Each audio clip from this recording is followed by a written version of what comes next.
पश्चिम बंगाल की सियासत में एक बार फिर से उबाल आ गया है और इस बार वजह है चुनाव नतीजों के महज 24 घंटे के भीतर सामने आई हिंसा और टकराव की घटनाएं। बीजेपी की जीत के बाद राज्य के अलग अलग हिस्सों से जो खबरें निकल कर आई हैं, उन्होंने माहौल को बेहद संवेदनशील बना दिया है। सबसे ज्यादा चर्चा में है कोलकाता के न्यू मार्केट, जिसे हॉग मार्केट के नाम से भी जाना जाता है, वहां पास में हुई घटना। 5 मई की रात यहां अचानक तनाव भड़क उठा। आरोप है कि एक बड़ी भीड़ बुलडोजर लेकर पहुंची और तृणमूल कांग्रेस के न्यू मार्केट यूनियन ऑफिस को पूरी तरह से ढहा दिया गया। तृणमूल कांग्रेस के नेताओं का यह दावा है कि यह सब बीजेपी की जीत के जुलूस के दौरान हुआ और पुलिस की मौजूदगी में हुआ है, जिससे उनके आरोप और ज्यादा गंभीर हो जाते हैं। वहीं दूसरी ओर स्थानीय दुकानदारों और आसपास के लोगों की कहानी बिल्कुल अलग है। उनका कहना है कि जिस ढांचे को गिराया गया वो असल में कोई वैध पार्टी दफ्तर नहीं था, बल्कि एक अवैध कब्जा था, जिसे पहले किसी दुकानदार से छीन लिया गया था और बाद में उसे यूनियन ऑफिस का रूप दिया गया। इस मामले में टीएमसी के वरिष्ठ नेता डेरेक ओब्रायन ने भी कड़ा रुख अपनाया और आरोप लगाया कि बड़ी संख्या में लोग संगठित तरीके से बुलडोजर लेकर पहुंचे और पूरे ढांचे को ध्वस्त कर दिया गया। उन्होंने ये भी दावा किया कि मौके पर केंद्रीय सशस्त्र पुलिस बल के जवान मौजूद थे, जिससे सवाल उठते हैं कि आखिर इस पूरी कार्रवाई के दौरान प्रशासन की भूमिका क्या थी। इस घटना के कुछ वीडियोस भी सामने आए हैं, जिनमें बुलडोजर से ढांचे को गिराते हुए देखा जा सकता है, जिससे विवाद और गहरा गया है। लेकिन ये सिर्फ एक घटना नहीं है। आसनसोल उत्तर विधानसभा क्षेत्र से भी एक और चौंकाने वाली खबर आई, जहां कोर्ट मोड़ के पास तृणमूल कांग्रेस के एक पार्टी कार्यालय में देर रात आग लगा दी गई। ये दफ्तर वार्ड नंबर 53 की पार्षद मौसमी बोस से जुड़ा बताया जा रहा है। आग इतनी तेजी के साथ फैली कि पूरा कार्यालय जलकर खाक हो गया और पास की एक दुकान को भी काफी नुकसान पहुंचा है। फायर ब्रिगेड को मौके पर पहुंचकर कड़ी मशक्कत के बाद इस आग पर काबू पाना पड़ा। इस घटना के बाद इलाके में तनाव और डर का माहौल बना हुआ है।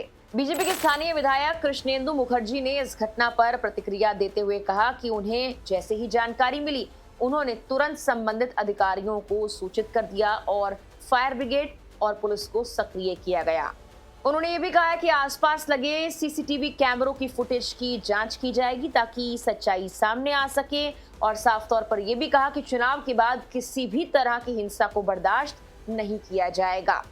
वहीं एक स्थानीय दुकानदार हरे कृष्ण बनर्जी ने यह बताया कि उन्होंने दुकान बंद करने के थोड़ी ही देर बाद आग लगने की एक खबर सुनी और जब वो लौटे तो देखा कि आग की लपटें तेजी के साथ फैल रही थी। उनकी दुकान के बिजली सिस्टम को काफी नुकसान हुआ है, लेकिन आग लगने की असली वजह अभी भी रहस्य बनी हुई है। इन घटनाओं के बीच तृणमूल कांग्रेस ने बीजेपी पर निशाना साधा है और पार्टी का ये कहना है कि ये सब सुनियोजित तरीके से किया जा रहा है। बीजेपी समर्थकों की भीड़ ने कोलकाता के मध्य हिस्से में हिंसा भड़काई है। सोशल मीडिया पर जारी एक बयान में टीएमसी ने इसे खुली गुंडागर्दी और अराजकता बताया है। उनका यह आरोप है कि इस हिंसा में न सिर्फ पार्टी कार्यालय बल्कि स्थानीय दुकानों को भी निशाना बनाया गया है, जिससे व्यापारियों में डर का माहौल पैदा हो गया है। टीएमसी ने यह भी आरोप लगाया कि बीजेपी के वरिष्ठ नेता अपने कार्यकर्ताओं की ऐसी हरकतों को रोकने के बजाय उन्हें अप्रत्यक्ष रूप से बढ़ावा दे रहे हैं और इस पूरे घटनाक्रम को उन्होंने बुलडोजर की राजनीति का हिस्सा करार दिया।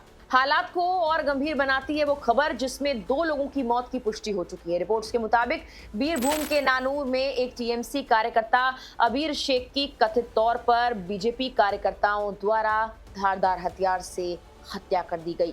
वहीं दूसरी ओर न्यू टाउन इलाके में एक बीजेपी कार्यकर्ता मधु मंडल की मौत की जानकारी सामने आई, जिसे कथित तौर पर टीएमसी कार्यकर्ताओं ने जीत के जुलूस के दौरान पीटा था।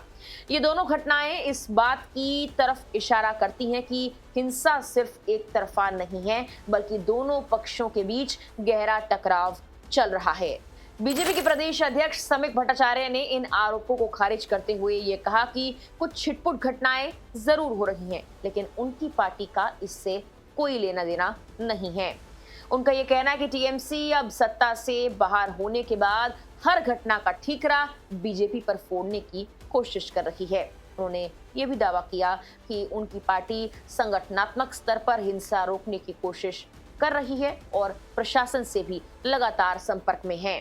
उन्होंने एक दिलचस्प घटना का जिक्र करते हुए कहा कि चुनाव नतीजों के तुरंत बाद एक टीएमसी उम्मीदवार ने दिलीप घोष को फोन कर अपनी सुरक्षा की गुहार लगाई थी, क्योंकि उन्हें अपने ही लोगों से खतरा महसूस हो रहा था। इस बयान ने राजनीतिक माहौल को और भी गर्म कर दिया है।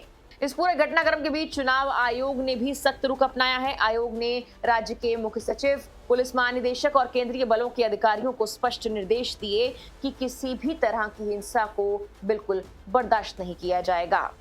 जीरो टॉलरेंस की नीति अपनाते हुए आयोग ने कहा कि हिंसा फैलाने या भड़काने वालों को तुरंत गिरफ्तार किया जाए। मुख्य चुनाव आयुक्त ज्ञानेश कुमार ने भी सभी जिला अधिकारियों और पुलिस अधिकारियों को सुरक्षा बलों को लगातार गश्त करने और हालात पर कड़ी नजर रखने के निर्देश दिए हैं। पश्चिम बंगाल का चुनावी इतिहास पहले भी हिंसा और टकराव से जुड़ा ही रहा है, लेकिन हर बार ये उम्मीद की जाती है कि लोकतंत्र के इस पर्व के बाद शांति कायम होगी। हालांकि इस बार जो घटनाएं सामने आई हैं, उन्होंने एक बार फिर ये सवाल खड़ा कर दिया है कि राज्य में शांति आखिर कब आएगी। फिलहाल के लिए इस वीडियो में इतना ही।